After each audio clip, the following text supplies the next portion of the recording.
Bonjour à tous et bienvenue pour une nouvelle vidéo. Alors aujourd'hui je vous emmène avec moi sur une expertise de ce camping-car pilote un peu âgé. Franchement j'aurais aimé ne pas faire cette vidéo, en tout cas pas comme ça. Parce qu'à la base, l'abonné, propriétaire de ce petit pilote, me l'amène dans l'idée que je puisse lui revendre. Alors soit lui racheter, ou soit vous le proposer en courtage de vente, parce que c'est un véhicule qu'elle a depuis 6 mois. Premier achat, elle a fait confiance, vous allez comprendre, et elle se rend compte à l'usage qu'il est trop petit pour elle parce que sa fille part plus souvent que prévu, donc la config n'est pas adéquate. Il faut, on a le lit à l'arrière, et il faut dormir dans la dinette devant, et ça fait des conversions et le lit n'est pas assez grand. Donc voilà le postulat de départ, elle me l'amène pour ça. Donc bah moi qu'est-ce que je fais? Je fais ce que je fais toujours quand je vais pourvoir un véhicule à vendre. Je l'expertise de fond en comble. Et là, on fait des drôles de découvertes. Et ces drôles de découvertes, je tenais à vous les montrer parce que c'est typiquement ce qui se passe quand on n'y connaît rien et qu'on fait confiance. Donc là, on est sur un véhicule âgé, 1995, donc ça fait 29 ans. Bon, les pilotes de cette époque-là étaient plutôt correctement construits, mais ça reste du véhicule avec des sous-bassements bois, structure bois. Tout est possible en 29 ans de temps, vous imaginez bien. Donc, pour info, elle l'a acheté 13 500 € avec 115 000 km, ce qui est un prix très correct quand on imagine qu'il est en bon état. Et quand on monte dedans et qu'on regarde premier coup d'œil, bah, tout va bien. Mais en fait, il n'y a rien qui va. Alors, je vais vous montrer. Et vous, ça vous sert de vidéo didactique en même temps. Et je vous expliquerai après la suite. On fait un petit tour. On se recule un peu. Hop.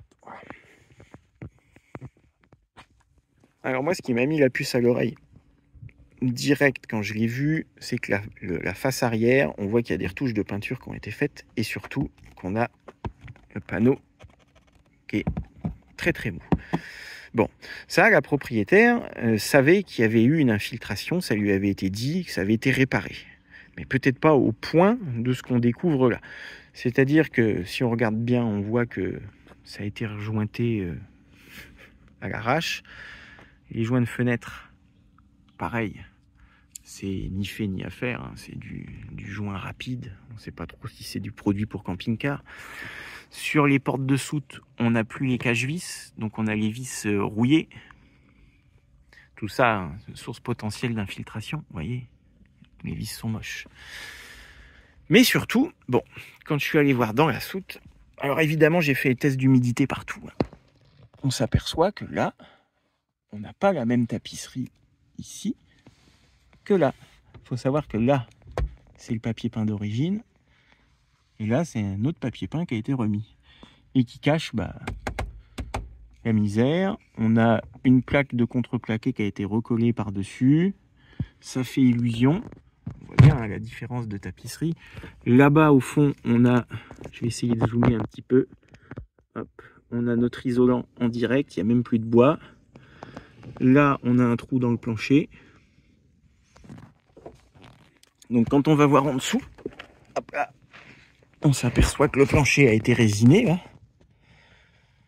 Alors, c'est dur, hein, ça tient. La bonne nouvelle, c'est que le véhicule ne prend plus l'eau. Il est complètement sec, hein. Mais les conséquences d'une infiltration ancienne n'ont pas été traitées. Et là, clairement, on doit être sur une entrée d'eau sur la baie arrière, hein. Vous verrez après l'intérieur. Ensuite, plancher. On se dit, quand on voit ça, comment va être le plancher à gauche? Alors, je vais vous montrer. On va faire un petit peu de sport. Hop. Voilà. Tac. Vous voyez les angles? Le bois est complètement pourri. Alors, c'est sec, hein, par contre. Mais tout s'effrite. D'ailleurs, on a les morceaux qui sont là. Bon, quand on commence le tour et qu'on voit ça, on se dit aïe aïe aïe aïe. Mais on va continuer et on s'aperçoit, alors il n'y a pas besoin de beaucoup de temps, hein. On s'aperçoit que les pneus arrière, attention, tenez-vous bien, on est sur un record presque, sont de 2001. 2001. Dur comme du bois sans doute. Je vais vous montrer de l'autre côté. De l'autre côté, c'est encore plus flagrant, côté passager, où il y a carrément des fissures sur le flanc. Vous voyez la tête du flanc là? Regardez ça, comment est le caoutchouc là. Sympa, hein? Et voilà la date. Tac. Et on est aussi sur des valves caoutchouc. Alors, je ne sais pas si sur la vidéo, je vais pouvoir bien vous le montrer parce qu'on a l'enjoliveur. Je vais le trouver de l'autre côté après. Bref, il faut des valves métalliques. Ensuite, pneus avant, plus récent, 50e semaine de 2017. Mais regardez dans quel état ils sont. Il n'y a même plus de dessin là. Ça s'est pas mangé en 3000 km. Et pour info, c'est pas noté au contrôle technique, même pas en défaillance mineure, et c'est là qu'on va en revenir après. Ensuite, quand on vient en dessous là, alors tout ça c'est que du très classique hein, sur du vieux véhicule. Toujours un tasseau bois de structure, là c'est complètement pourri. Pareil là, ici là, on s'enfonce. Ah oui, on n'a pas de bavette avant, puis ça vient stagner. Bon, après, il a 29 ans, hein, donc ça s'est pas fait en 2 ans. Ensuite, les gros soucis, moi, qui m'inquiètent le plus aussi, et ça, c'est pas noté au contrôle technique non plus, c'est qu'on commence à avoir une corrosion sur la partie porteur.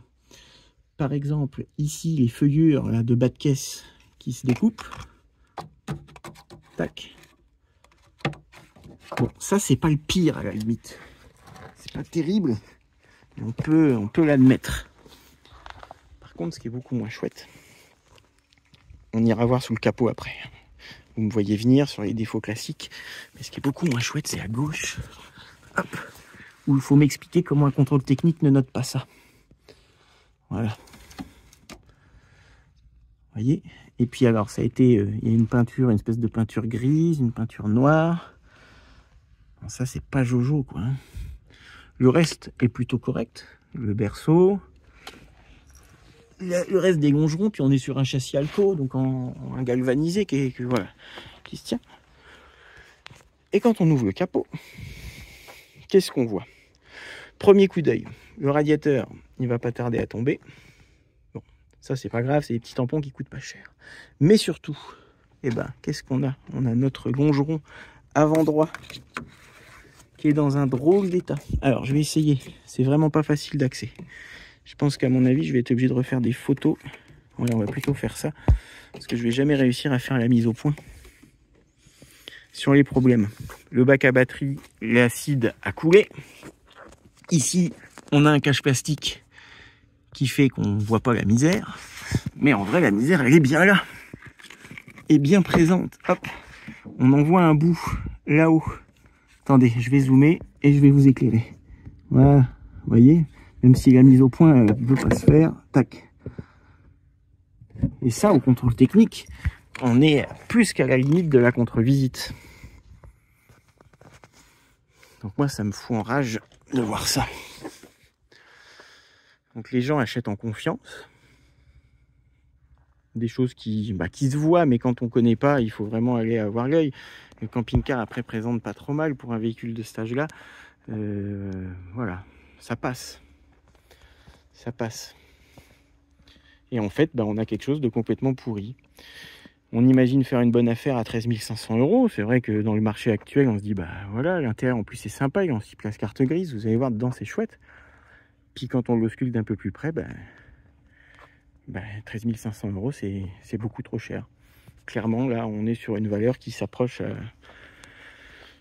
Moi, je vais l'estimer entre 4 et 5 000 € max de valeur marchande. Et encore, c'est bien payé quand on voit le boulot qu'on a pour refaire propre là. Les travaux de soubassement, laisse tomber. En plus, bon, 2,5 litres turbo D. C'est pas un TDI, c'est un 103 chevaux. Faut arrêter les frais, quoi, à un moment donné. Hein.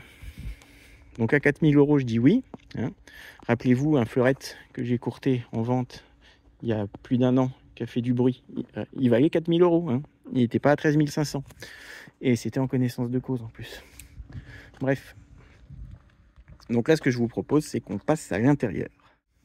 Allez, je fais le visiteur lambda, celui qui n'y connaît rien, et qui découvre un camping-car vintage pour la première fois.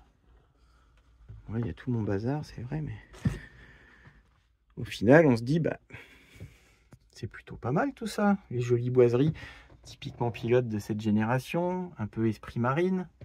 C'est vrai que ça passe bien, hein. Le lit fixe à l'arrière. Bon, c'est une ancienne dinette en U qui a été transformée. Mais ça, c'est pas un souci, hein. Vous voyez, il fait largement illusion. Alors c'est vrai que quand on va ouvrir des placards, toutes les parties hautes, tout ça, il n'y a aucun problème. C'est complètement d'origine. Que ce soit les passes-câbles en PVC, la tapisserie, le ciel de toit. Mais c'est nickel. C'est comme ça doit être. On a des rideaux, des doubles rideaux, les garnitures d'origine. Sauf que, eh ben là, allez. Mais ça, bon, ça se voit, hein. On ne peut pas parler de vis cachée. Attention les yeux.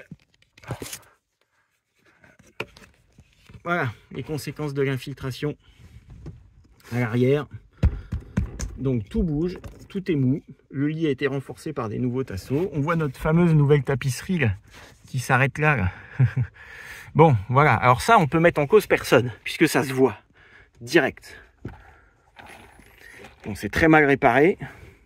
Il fuit plus. C'est très moche. Donc c'est impossible de le revendre. On peut décemment pas le présenter à 13 500 € comme il est là, malheureusement. Quand on va dans le cabinet de toilette, dans l'ensemble, c'est pareil, hein. C'est pour ça. On dit sur les photos, des annonces, les camping-cars paraissent bien. On regarde en premier coup d'œil quand on fait une visite et qu'on n'y connaît rien. Mais même là, ils présentent plutôt pas mal. On a des joints qui sont corrects, le bac à douche n'est pas fendu, on a la tapisserie d'origine. Bon là, on voit que le lavabo était réparé.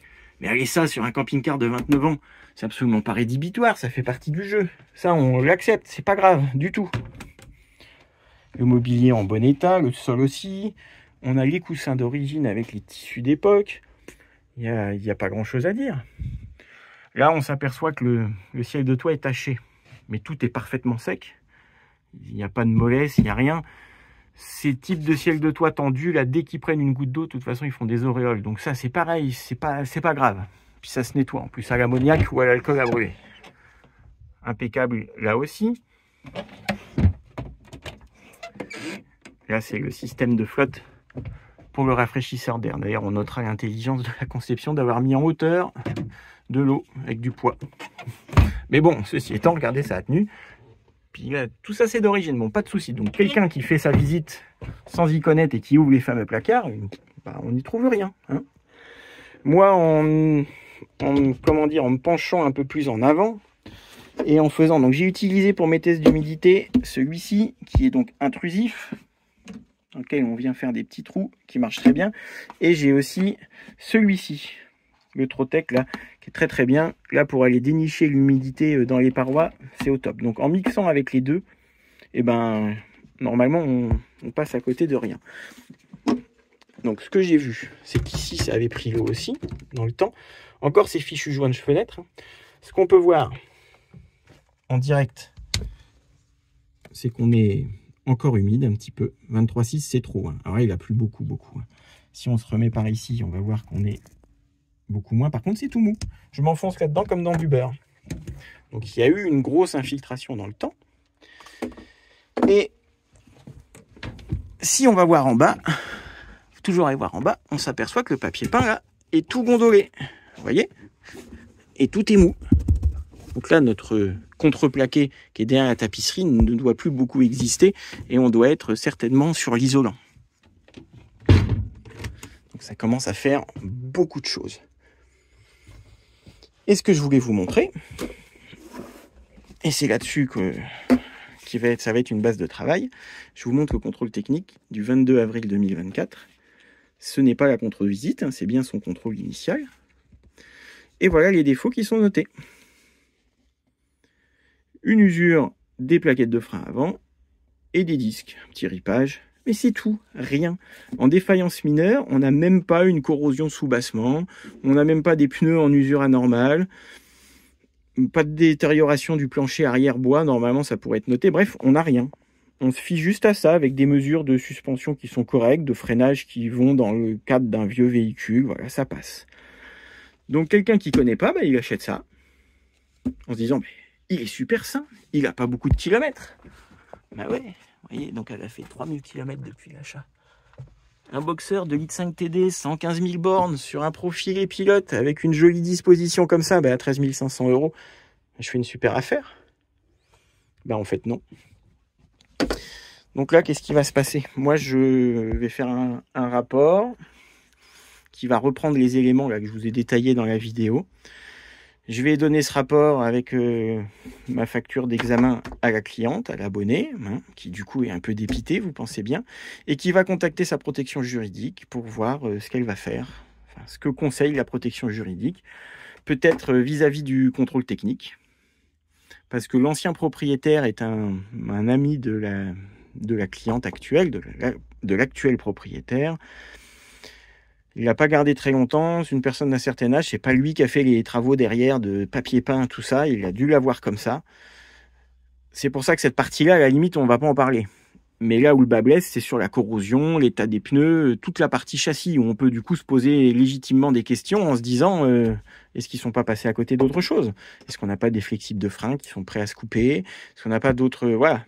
Là, moi, je ne l'ai pas monté sur le pont, on n'est pas allé au garage. Mais simplement en examen, là, ici, avec un peu de matériel et des connaissances, on trouve déjà beaucoup de choses qui vont pas.